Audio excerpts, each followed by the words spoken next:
Bonjour et bienvenue dans ce nouvel épisode de Learning by Doing. Je suis Baptiste Bézé, je suis le cofondateur de Team Bakery. Je suis ravi de vous accueillir dans cet épisode spécial autour des objectifs. Alors oui, cette saison de se fixer des objectifs, c'est saison aussi de fixer des objectifs à ses collègues, de créer ensemble peut-être sa roadmap partagée sur ces sujets. Il m'a semblé que c'était le bon moment aussi pour rappeler quelques éléments, quelques ingrédients qui peuvent vraiment vous aider à fixer les bons objectifs. Je vais vous en présenter 3. Et en réalité, il y en a un, je pense que vous l'avez déjà bien en tête, c'est celui de la stratégie globale de l'organisation, qui est effectivement un élément important qui permet le plus souvent de fixer un chiffre, un objectif à atteindre. Mais en fait, cet élément stratégique, c'est que la troisième partie d'un process un peu plus global, un process organisationnel.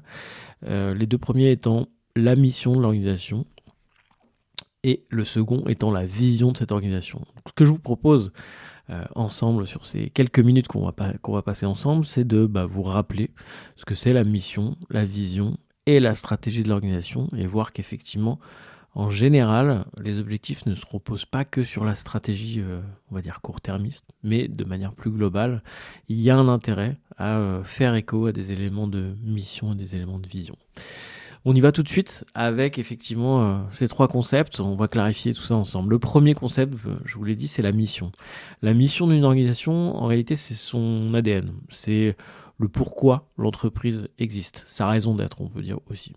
En général, la mission va refléter les aspirations du ou des créateurs, des dirigeants de cette entreprise.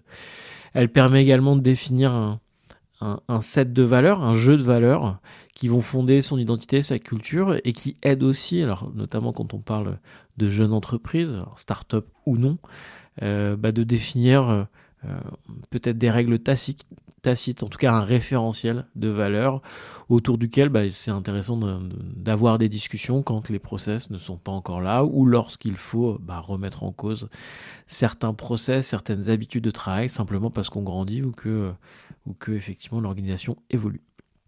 La mission, c'est donc ce qui permet l'échange entre les personnes qui font partie d'un même tout, quel que soit leur rôle. Ça permet aussi de se comprendre pour travailler ensemble autour d'un bien commun. On ne parle pas encore de direction, mais plutôt d'un environnement, d'une culture commune. Et enfin, c'est ce qui donne le sens de l'action des associés, des dirigeants salariés ou des partenaires, en étant stable dans le temps. C'est bien ça l'enjeu. L'enjeu de la mission, c'est que c'est pas quelque chose qui va évoluer au cours du temps. C'est vraiment ce qui fait, je l'ai dit, l'ADN de l'organisation. Dans 100 ans, en général, le métier de votre entreprise aura sûrement changé, peut-être ou sûrement changé, mais pas sa mission. Je vous donne un exemple. Alors, il y a plein d'exemples de missions inspirantes. J'ai relevé celle de LinkedIn que je trouve intéressante, qui est de connecter les professionnels du monde entier pour les rendre plus productifs et plus performants. Ça, on peut se dire qu'effectivement, alors LinkedIn n'a pas 100 ans encore, mais que ça sera encore vrai dans 100 ans. Le second point, je l'ai dit tout à l'heure, c'est la vision. Alors, la vision, on se rapproche un petit peu plus en échelle de temps. Ça devient un peu plus préhensible. On parle aussi de cibles mouvantes. La vision, en fait, s'agit avant tout de décrire la manière dont l'entreprise voit le futur, les convictions qui portent l'entreprise, le chemin qu'elle cherche à paver dans les prochains jours, dans les prochains mois, dans les prochaines années.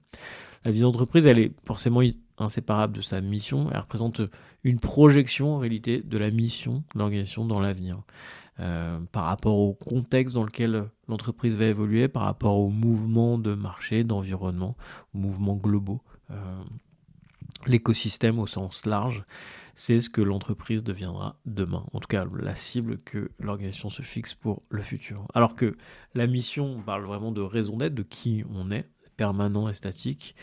La vision du futur, elle, est beaucoup plus dynamique et beaucoup plus adaptative. La vision lance un défi, ça simplifie la prise de décision, ça motive et puis ça donne un cap, une direction commune.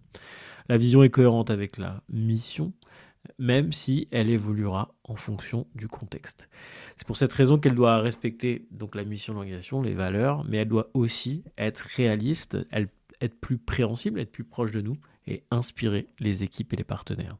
Je vais vous donner un exemple pour illustrer ça, la vision de Patagonia, célèbre entreprise américaine connue pour sa culture, la vision de Patagonia, c'est on utilise les ressources à notre disposition, notre entreprise, nos investissements, notre voix, notre imagination, pour agir. Donc on sent vraiment cette dynamique, on sent vraiment cette logique de mise en mouvement.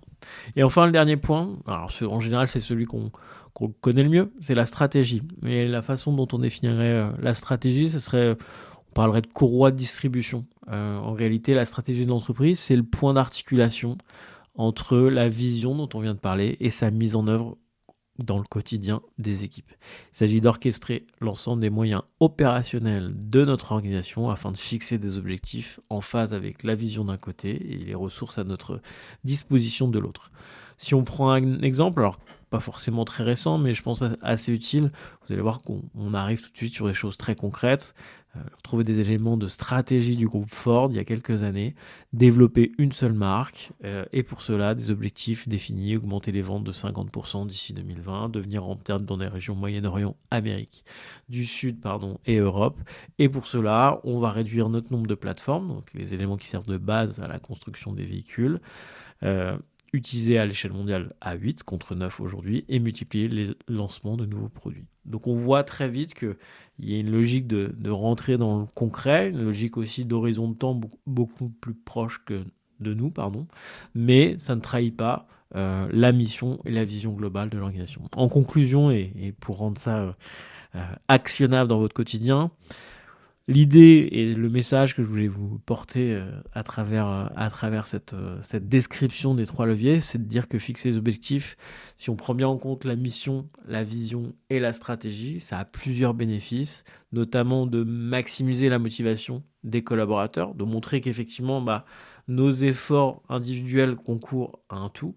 Ça favorise aussi l'autonomie des équipes avec une direction, un cadre clair, en se disant on va se fixer des objectifs qui sont en phase avec la stratégie globale, qui elle-même est en phase avec la vision, qui elle-même se repose sur une mission claire et partagée qu'on connaît tous au moment où on est rentré dans l'organisation. Et enfin, le dernier point, c'est que ça simplifie la prise de décision et notre capacité à prioriser les choses et à challenger les idées, les sollicitations et à vérifier qu'ils sont bien en phase avec la stratégie, la vision et la mission de l'organisation. Voilà. Si vous voulez aller plus loin, je vous recommande, il y a un TED de Simon Sinek dont je mettrai le lien en description, qui est assez intéressant. Alors c'est très très imagé et je pense que ça complétera bien cette petite description qui doit être plutôt nourrissante à une époque où on est en train de réfléchir à nos objectifs de l'année. Voilà, c'est tout pour cette semaine. Je vous souhaite une très bonne semaine et je vous dis à très vite pour un prochain épisode de Learning by Doing. À bientôt.